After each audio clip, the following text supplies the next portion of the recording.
Sivasagar main টাউনৰ পৰা মাত্ৰ 130 কিলোমিটাৰ আঁতৰত মই আছোঁ ম্যানমাৰত। ইয়াত এতিয়াও আছে মানুহৰ মাথা কাটা কমিউনিটিৰ লাষ্ট জেনেৰেশ্যনটো। শিৱসাগৰৰ পৰা অহা এটা ভাইটি যিটো আহিছিলে শিৱসাগৰৰ পৰা লংগুৱালে, তাৰ লগত এটা বেয়া ইণ্টাৰেষ্টিং কাহিনী হ'ল। তোনে ভাং আছে মই লংৱা লগা চিপাং আছে লংৱা আহাটো অৰুণাচল পৰা আহা আছে মই পৰা 10 জেনেৰেশ্যন আছে কিংশিপটো।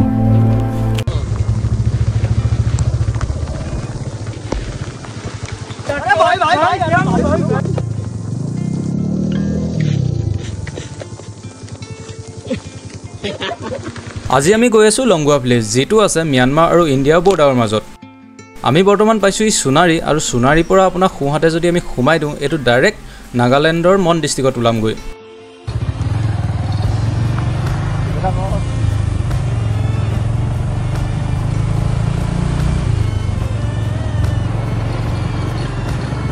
বৰ্তমান আমি মন ডিষ্ট্ৰিক্ট পাওঁ মাজতে অকণমান ৰৈ দিছোঁ, আৰু ইয়াৰ পাহাৰবোৰ অলপ অৰুণাচলী ভাইব এটা আছে। আমাৰ চব এইডোখৰ পাহাৰবোৰ অকণমান অৰুণাচলী ভাইব এটা আছে। ভাল লাগিছে জাৰ্ণিটো। গৈ আছোঁ লংগুৱা ভিলেজ।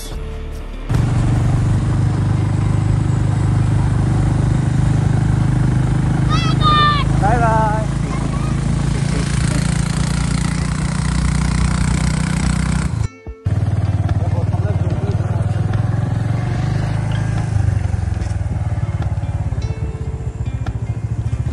মনৰ হাইৱেৰ পৰা আমি লংগুৱা যোৱা যিটো ৰাস্তা, সেইটো ৰাস্তাত সোমাই দিলোঁ, আৰু সোমাই কমেও 20 কিলোমিটাৰমান আহি আছোঁ।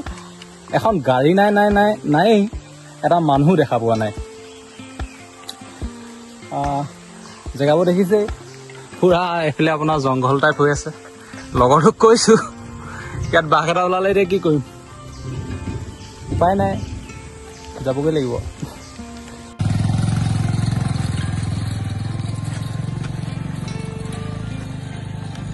মই আছোঁ ম্যানমাৰত।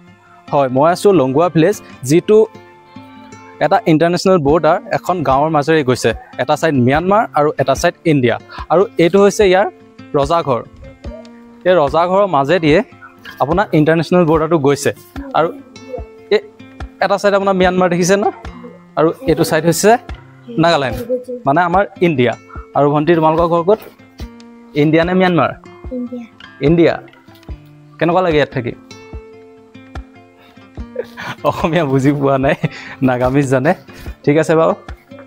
এনেই সাধাৰণতে আমি বৰ্ডাৰ বুলি ক'লে কি ভাবোঁ? এটা ওখ কাঁইটৰ টাঁ, একদম চবফালে আৰ্মিয়ে ভৰি থাকিব। কিন্তু আচৰিত লাগিলে ইয়ালৈ আহি, এটা ঘৰৰ মাজেৰে গৈছে ইণ্টাৰনেশ্যনেল এটা বৰ্ডাৰ। আপোনালোকে যদি এইটো ছাইডে ভাত বনায় আৰু এইটো ছাইডে খাব পাৰিব, এনেকুৱা এটা মানে, যদি ইণ্ডিয়াত ভাত বনাইছে ম্যানমাৰত আহি খাওক, এনেকুৱা এটা চিটুৱেশ্যন ইয়াত। এইফালে আহক, ইয়াত সকলোবোৰ অৰিজিনেল হয়, ডুপ্লিকেট নহয় আকৌ। এইবোৰ মহৰ গোটেইবোৰ খোলাবোৰ ইয়াত থোৱা আছে। আৰু এইটো এটা ৰজাঘৰ হয় ইয়াৰ। লংগুৱা যিখন ভিলেজ, এই ভিলেজখনৰ ৰজাঘৰ হয়, আৰু ষ্ট্ৰাকচাৰটো সম্পূৰ্ণ এটা ৰয়েল ফিল দিছে, ভাল লাগিছে।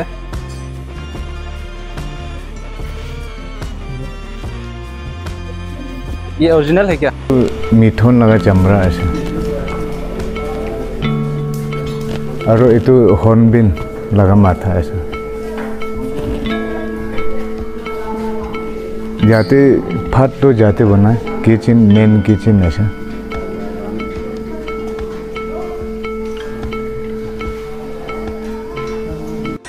আগতে ইয়াত কেইবাখনো গাঁও লগ হৈ এটা ৰজা পাতিছিলে, আৰু সেই গাঁওবিলাকে যেতিয়া বেলেগ এখন গাঁৱত মানে কাজিয়া কৰিছিলে, তেতিয়া প্ৰতিটো মানুহে মানে মাথা যদি কাটি আনিব পাৰিছিলে, মানে শত্ৰুৰ মাথা যদি কাটি নিব পাৰিছিলে, তেতিয়াহ'লে ইয়াৰ এটা মুখা পাইছিলে, আৰু দুটা শত্ৰু যদি মানে মাথাটো কাটি আনিব পাৰিছিলে, তেতিয়া দুটা মাথা পাইছিলে, মানে এনেকুৱা দুটা চিম্বল পাইছিলে।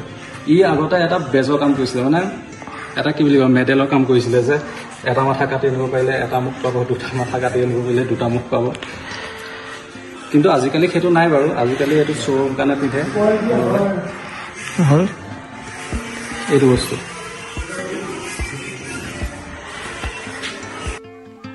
এইটো গোটেই পাহাৰটো যে দেখিছে, এই গোটেই পাহাৰটো ম্যানমাৰ ছাইড হয়, আৰু সেই ঘৰবোৰ যে সৰু সৰুকৈ ওলাই আছে, সেই ঘৰবোৰ ম্যানমাৰৰ হয়। সঁচাকৈ এবাৰ বিলিভ হোৱা নাই যে আমি এটা ম্যানমাৰ ছাইডত আছোঁ, এটা বেলেগ কাণ্ট্ৰি য'ত কোনো ডকুমেণ্ট নোহোৱাকৈ আহি পিনি ৰখি আছোঁ। এইটো হৈছে ঘৰটো আৰু ইয়াৰ ছাইডতে আপোনাৰ হোমষ্টে বনি আছে। বৰ্তমান ষ্টাৰ্ট হৈও গৈছে। ইয়াত আহি থাকোঁ বুলি ক'লেও থাকিব পাৰিব। শিৱসাগৰৰ পৰা অহা এটা ভাইটি যিটো আহিছিলে শিৱসাগৰৰ পৰা লংগুৱালে, তাৰ লগত এটা বিৰাট ইণ্টাৰেষ্টিং কাহিনী হ'ল। কি হ'ল, তাৰ পৰা 100 টকা এটা ল'লে, অকল জেগাটোৰ নাম সোধোনে, মানে কোনফালে যায় সুধিছিলে, সেইকাৰণে তাৰ পৰা 100 টকা এটা ল'লে। কি হ'ল কাহিনীটো কৈ দিয়া। তেল ডিপুটোত আমি তেল ভৰাব গৈছিলোঁ, খালি তাত মানে সুধোতে লংগুৱা কোম্পানীয়ে সুধিলোঁ, এই দেখাই দিলে, দেখাই দিয়াৰ কাৰণে সি 100 টকা আমাৰ পৰা লৈছে। কিন্তু জমনি কথা দেই, ৰাস্তাটো দেখাই দিয়াৰ কাৰণে তাৰপৰা 100 টকা লৈ ল'লে।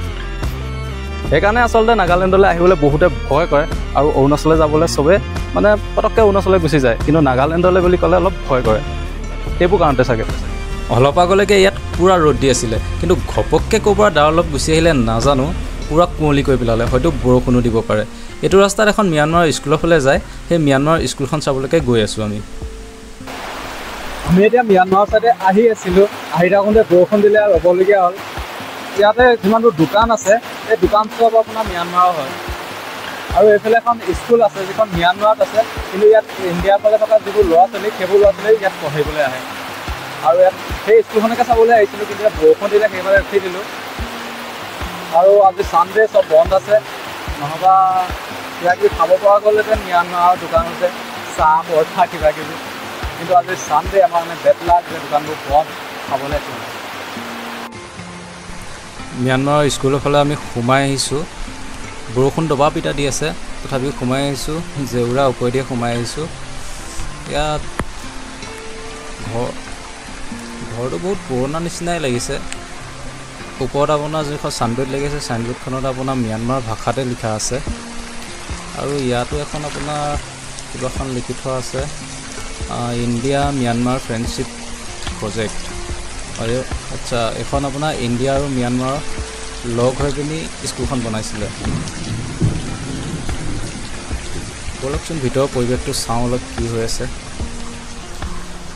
ভিতৰত আপোনাৰ বেঞ্চ চেঞ্চ আমাৰ ইণ্ডিয়ান স্কুলৰ নিচিনাই একেভাগে আছে। ইয়াত আপোনাৰ ম্যানমাৰৰ টেক্সট বুকবোৰ আছে, চব আপোনাৰ ম্যানমাৰৰ আখৰত আছে, মানে লেংগুৱেজটো ম্যানমাৰত আছে। এখন কি হয় ধৰিব পৰা নাই। এখন ম্যানমাৰৰ ইংলিছ কিতাপ হয়। পৰিৱেশটো আপোনালোকে দেখিছে, ম্যানমাৰত আছে, ভাৰতৰ পৰা ল'ৰা ছোৱালীও ইয়াত পঢ়িবলৈ আহে। মই আছোঁ বৰ্তমান এছিয়াৰ চবতকৈ ডাঙৰ চাৰ্চটো, যিটো আছে নাগালেণ্ডত। দেখিব পাইছে কিমান ডাঙৰ হয়, আৰু ইয়াৰ পৰিৱেশটো দেখাই আছোঁ। আৰু ভিতৰলৈও যাবলৈ চাম। এতিয়া পৰিৱেশটো চাওক না, আপোনাক কিমান মজা।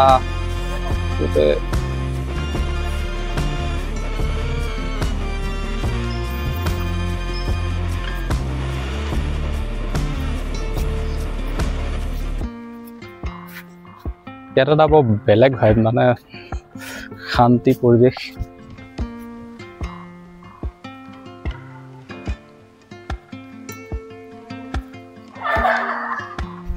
ইয়াত কিমানমান মানুহ ধৰিব পাৰিব কিল্ডন?